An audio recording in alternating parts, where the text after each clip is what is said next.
Yo, salut à toi et bienvenue. Alors, je vais pas tourner autour du pot, je suis tellement impatient, c'est pour ça que je parle un petit peu plus vite que d'habitude, parce que j'ai envie vraiment de voir le produit, à quoi il ressemble plus en détail, de le mettre en place sur la carte mère, de voir un peu les performances que ça va donner en retour, de voir aussi le côté esthétique. C'est comme sur le boîtier Corsair, c'est comme sur la carte Sapphire, ce sont pour moi des coups de cœur et ça fait longtemps que je ne me suis pas fait plaisir. Et en plus de ça, je vous partage là à travers l'aventure. Donc si jamais tu veux réagir dans les commentaires, n'hésite pas à le faire. Tu peux lâcher un simple pouce aussi si tu veux avant de partir. Et en même temps, si tu as envie de suivre le fil rouge de mes aventures, faire partie de la communauté, il suffit simplement de cliquer sur s'abonner et ne pas oublier la cloche d'alerte. Après, tu n'es pas obligé de voir toutes les vidéos qui vont sortir dans le futur, mais au moins tu seras alerté au passage. Bon, dans tous les cas, concernant ce fameux AIO, au niveau tarifaire, il n'est pas plus cher qu'un AIO de ces ROG en version classique. Il n'est pas plus cher que d'autres produits. Voilà, il reste dans une gamme très intéressante et même abordable pour la plupart du public. Et concernant la partie ARGB, apparemment sur le plan visuel, il est quand même assez léger et c'est ce que moi aussi je recherche. Je veux pas du RGB qui explose les yeux, je veux quelque chose de sobre, de léger. Et donc, logiquement, c'est ce qu'on devrait avoir en retour. Donc on va découvrir cela ensemble et du coup, on y va. Allez, on n'attend plus là, on n'attend plus. Alors bien entendu, je vais pas faire le tour de la boîte parce que l'image que tu vois là, c'est l'image qui est partout, ouais, honnêtement. Et ils ont répété la même image. À part à l'arrière, qui a une toute petite différence, mais bon, voilà, je vais pas te montrer parce que voilà, il y a quand même des choses qui sont purement perso. Alors concernant l'intérieur de la boîte, je trouve que ça fait Clash un petit peu plus premium. Même si c'est que du carton, mais ici quand même on a un effet relief, je sais pas si tu le vois, au niveau, voilà, ça fait un effet arc-en-ciel, et je trouve ça vraiment très très magnifique. Puis même la mouche en question, on voit, je sais pas si tu vraiment tu aperçois, la mousse en question, elle est beaucoup plus compacte, tu vois. Il y a une double couche de mouche en fait. Et je trouve que ça met encore plus en valeur le produit. Alors, on retrouvera bien sûr le petit kit d'accessoires compatible sur plateforme AMD et Intel. On aura aussi bien entendu un petit manuel qui est présent. À noter, est-ce que le français est présent? Non, en fait, tu auras soit le japonais, soit l'anglais, mais bon, juste avec les dessins, logiquement, tu devrais quand même arriver à le faire. Alors, concernant les accessoires, on a un câble USB 2.0 vers type C. On a une seringue de pâte thermique qui est incluse. Ça, c'est le support pour plateforme AM4. Les petits bitonniers que tu vois en rouge. Alors ça, par contre, j'aurais préféré que ce soit en noir directement. Je trouvais que ça serait beaucoup plus classe, entre parenthèses. Mais en rouge, c'est pour AMD. En bleu, c'est pour Intel. Les vis que tu vois ici, c'est pour plateforme AM4 et AM5. Ça, c'est pour aussi plateforme Intel. On a des vis qui sont pour les deux plateformes, d'autres vis qui sont pour les deux plateformes. On a de la pâte thermique. Alors, je ne sais pas qu'est-ce qu'elle vaut, la TF7 en question au niveau plan thermique, je ne sais pas du tout, au niveau Calvin là. Et bien entendu, on a le petit support qui est pour plateforme Intel. Par la suite, on retrouvera dans une petite pochette le fameux écran. Ça, tu vois aussi le joli chat en arrière-plan qui est aimanté. Voilà, je vous montre. Vous voyez, c'est aimanté sur toute la longueur. Donc, ça veut dire que tu pourras le placer où tu veux, soit sur la pompe directement ou soit ailleurs sur ton boîtier si tu le veux, entre parenthèses. Et je rappelle que l'écran peut être vendu séparément. Alors voilà l'IO, honnêtement, on a quand même une très bonne longueur de tuyau. Ouais. Je crois qu'on a plus de longueur de tuyau que sur mon autre IO, entre parenthèses. Alors, concernant le bloc de pompe, sérieusement, je trouve quand même très clash. Par contre, il y a quelque chose qui me dérange un tout petit peu, c'est que c'est full plastique. Même si c'est un plastique qui a une certaine qualité, j'aurais préféré, voilà, honnêtement, avoir un autre matériau un peu plus noble que du plastique pour ma part. Mais bon, je préfère quand même vous le souligner sur ce détail-là. Au niveau passage, on a ici un câble qui est pour la pompe, c'est écrit, et en plus de ça c'est un 4 pins, et ça c'est cool parce qu'il n'y a pas beaucoup de pompes qui proposent du 4 pins, très souvent une fois c'est du fameux 3 pins. Alors concernant la partie du bloc de ventilation, soit on aime soit on n'aime pas l'esthétique, mais moi quand même je reste un petit peu sur ma réserve, c'est que tout simplement c'est moulé d'un seul et même bloc. C'est-à-dire que si dans le futur, imaginons qu'il y en a un qui tombe en panne, malheureusement, tu es obligé de tout changer le bloc directement. Et ça, je trouve ça un peu frustrant. J'aurais préféré, à la place, d'avoir des ventilateurs séparés, même s'ils sont simplement clipsés. Je trouverais ça beaucoup plus clash. Mais bon, dans tous les cas, je peux comprendre qu'on peut faire quelques économies sur ce type de système d'installation. Alors maintenant, je vais m'occuper de étudier le manuel pour faire l'installation correctement et je vous reprends juste après.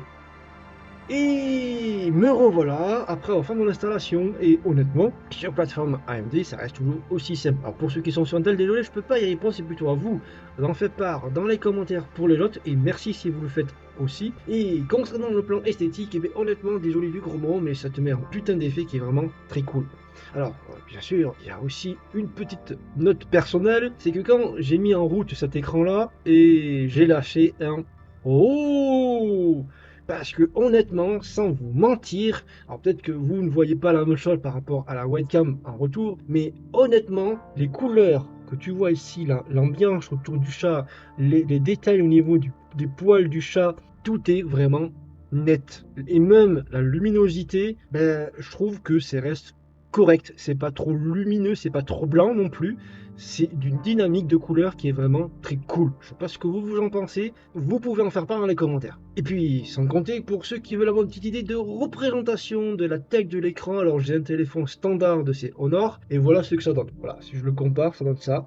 Ça fait la même longueur que mon écran, ça fait pas la même épaisseur parce que lui il est un tout petit peu plus fin. Mais voilà, si vous voulez comparer ce que ça pourrait donner à votre boîtier avec votre téléphone, voilà ce que ça pourrait donner en retour. Et puis, il y a quand même quelque chose qui me s'agrine un petit peu, c'est ce câble que j'ai dû entortiller autour de la durite parce que il est très long, je pourrais même faire le tour du monde entre parenthèses, et deux, si tu veux pas t'amuser à l'entortiller, tu peux aussi le faire passer dans la petite fente, mais je trouve que ça fait plus moche parce qu'il pendouille en plein milieu et il n'y a pas assez d'attache parce que voilà, il est trop long et du coup c'est un peu la merdouille. J'aurais préféré en fait de compte qu'ils font en sorte que ce fameux câble qui vient alimenter la pompe soit carrément dans le gainage de la durite. Je trouverais que ça ferait encore beaucoup plus propre. Voilà, petite remarque, mais qui peut avoir son importance pour le choix esthétique. Et puis, il y a quand même quelque chose qui me pose quand même réflexion, c'est par rapport à leur pâte thermique. Je ne sais pas, honnêtement, c'est le plus efficace ou moins efficace réellement.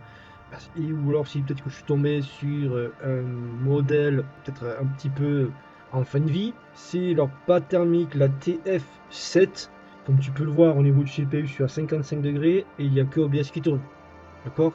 Et d'habitude, moi, avec la MX6 sur l'autre IO, je suis plutôt dans l'entour de 45-48 degrés, tu vois. Donc là, on a quand même un level un peu plus. Même à mode bureau, je suis plutôt à 30 degrés avec la version Arctic, 30 voire 35 degrés s'il y a un petit peu plus d'âge en arrière-plan sur Windows. Et là, en mode bureau, je suis plutôt dans les 48 degrés.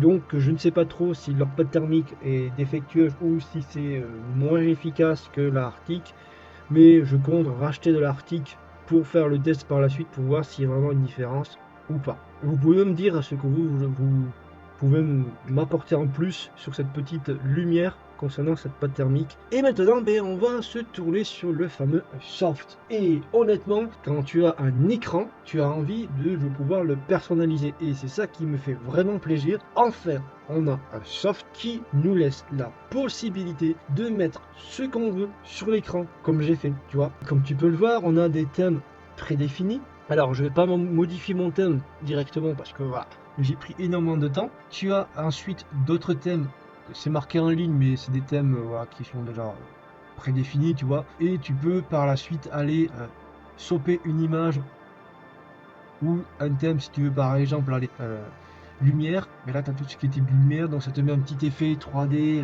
pas 3D mais voilà, un petit effet d'animation en arrière-plan. Et puis pour ceux qui veulent aller un petit peu plus loin, il y a la partie personnalisation où ici tu vas pouvoir rentrer ce que tu as envie. Par exemple, je vais cliquer sur plus et j'ai une liste ici de tout ce qui est disponible. Tu as juste à cliquer dessus. Alors je vais pas cliquer parce que ça va encore me faire un petit truc en arrière-plan, mais tu cliques sur la petite cage, tu vas avoir l'information notée sur le côté et tu ajoutes ensuite, par exemple, on va aller sur température. Sur la température, par exemple, tu peux soit manuellement, si tu cliques deux fois dessus, tu peux avoir l'écran qui vient de se séparer, tu vois. Et donc du coup, là, si par exemple j'ai envie de bouger celui-ci, je peux le bouger où je veux.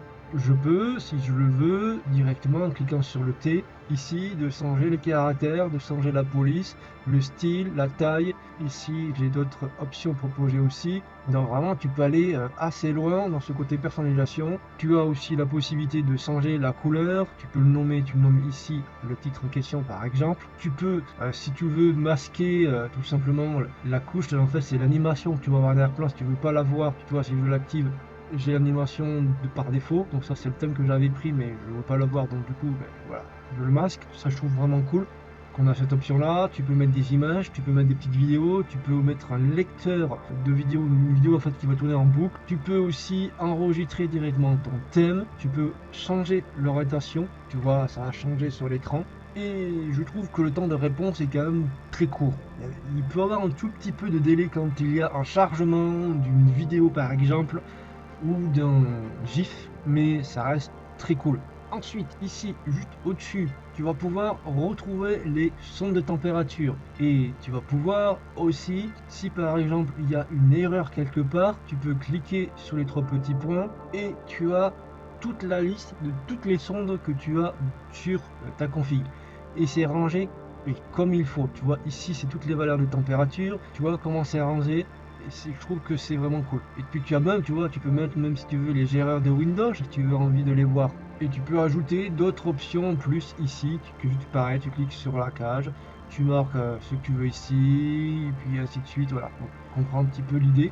Pour ce qui est de l'autre point de configuration, tu as la possibilité de le mettre en français, tu as la possibilité au niveau du mode d'exécution, soit le mettre en faible ressource, soit en consommation un petit peu plus élevée. Tu peux avoir les informations du HDD si tu le veux, tu peux mettre si tu le veux en Celsius ou en Fahrenheit, tu peux mettre le démarrage automatique ou pas. Au niveau configuration, je trouve que c'est hyper complet et honnêtement, je trouve ça classe. D'avoir cette liberté de pouvoir faire comme on veut et il n'y a pas beaucoup d'écrans à ma connaissance qui offrent une telle liberté de création.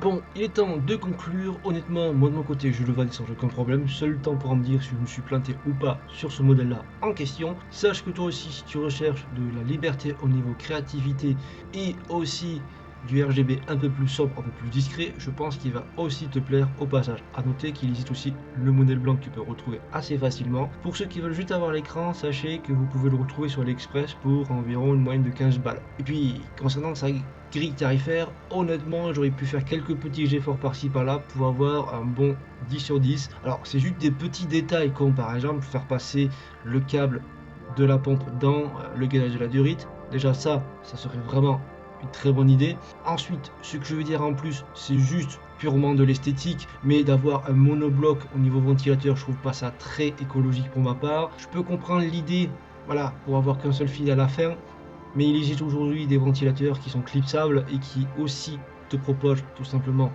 un seul fil, et je pense pas que ça coûte si cher que ça à produire. Voilà, mais après je peux me tromper là-dessus. Pour ceux qui veulent déplacer l'écran, j'aurais bien aimé de pouvoir mettre sur le bloc pour masquer les vis quelque chose en arrière-plan. Et puis dernier point, c'est par rapport à la pâte thermique. Voilà, je ne sais pas voilà, si elle était expirée la pâte, s'il y a eu un problème de fabrication ou si vraiment elle est si nulle que ça en retour.